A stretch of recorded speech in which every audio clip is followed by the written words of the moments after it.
Welcome back, viewers. I'm still with Lucy Mende, an artist, and we have already seen some of the things she has done. And I would like to ask, what kind of materials do you actually use? I have a crochet. I actually carried one with me. Okay. So yeah, I use a crochet. It's really simple to use actually. Then I use chunky threads. They're called chunky threads because they are not like the normal threads. They are a bit thicker than them.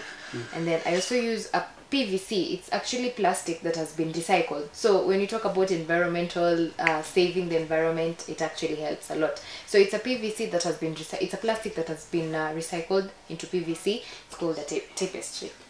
You mentioned something I didn't get. A kind of ribbon. I don't remember. But you said you use what is this? The called? chunky thread. Threads. Chunky means something thick. Okay. Yeah, they're called the chunky thread. That's exactly what is used to maybe to make it attractive. Actually, it's what I use to make the mat. I have the tapestry, then I embed the threads onto the tapestry. Okay. Yes. Okay. Now, what types of mats do you make? They are called shagiran. I can make. We have the bedside mats. We have the door mats, and I also have toilet mats. Yeah, toilet mats come for 4,000. Go for 4,000 shillings. The whole set, like the one on the bowl, the one just below the bowl, and another smaller mat kwa mlango.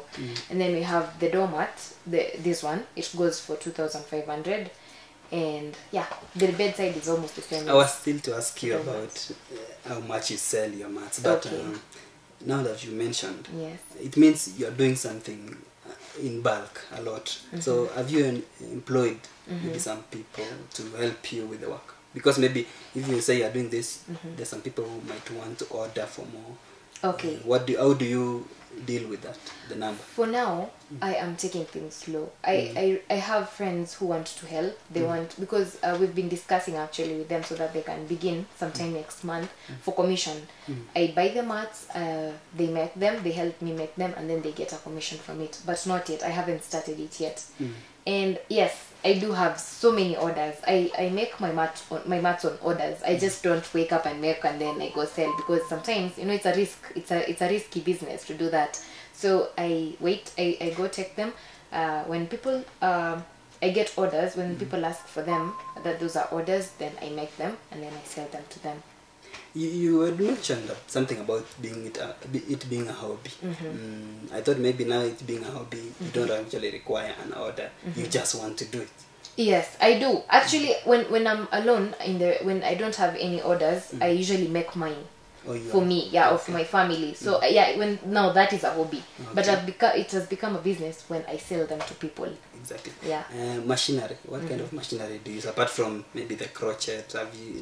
Is there anything else you can do apart from the crochet? When you asked me what they're called, I actually forgot something. Okay. They're called handmade shaggy rags. Oh. They are handmade. I don't use any machinery. The only machinery I use is the thread, the tapestry, and the crochet. Nothing more. Okay, and a ruler. That's all. Otherwise, there's another way it can be done apart from the handwork.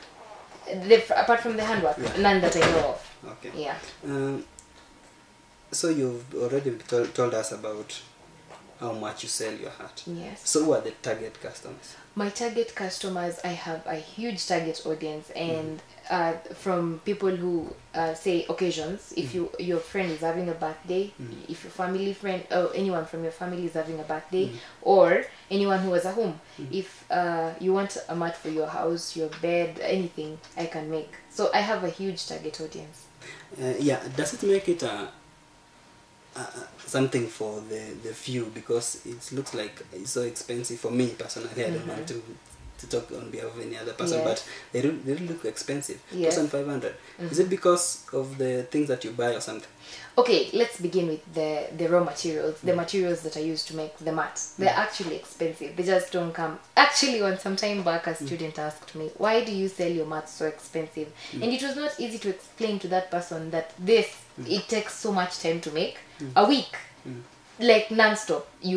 I go to class, I come back to the room, I make. There's nothing else I do. Actually, sometimes so I miss on meals. it consumes a lot of your time. Yes, it takes so much of my time. And that's a lot of labor, and also the resources. The materials are so expensive. That's why I actually sell it at 2,500.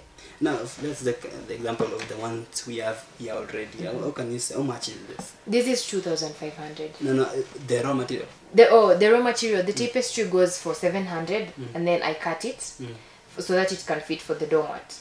And then the thread, one goes for 90 shillings. Yeah. And for example, this one, how long does it take to complete it? To complete, it takes at least a week. At least a week. Yes. So it's a lot of time. Who can you say are your role models? Who are the people who inspired you? Because apart from the person who introduced you to it, your cousin sister, who else can you say is your role model? Well, I have followed an organization in Facebook. We are actually the 21st century people. So yeah, I have followed some organization in Facebook. Shaggy Rags. They sell mats. They train people on how to sell mats, and I really find them interesting because they even post the mats that they make. And okay, they might be expensive, way expensive than I sell my mats, but I really find them interesting. They put their art out there. Yeah, exactly. That's the next question I wanted to ask. Yes. You. What is the outlet of your art? How do you market? Yeah. I use social media. I have an Instagram page. I use what else do I use? I also I think today or tomorrow I'll be opening a Facebook page too. And my friends on WhatsApp, they help my friends too. Actually, they help me market them because they tell a friend and tell a friend. Yeah. Can you say maybe can you share these outlets? Can you share the links maybe so that they can, if they want to get to you, they can do that? Yes, I use my account in Instagram. I actually use my Instagram account to promote my mats. My name is Lacey Mwende on Instagram. Okay, thank you, Lucy.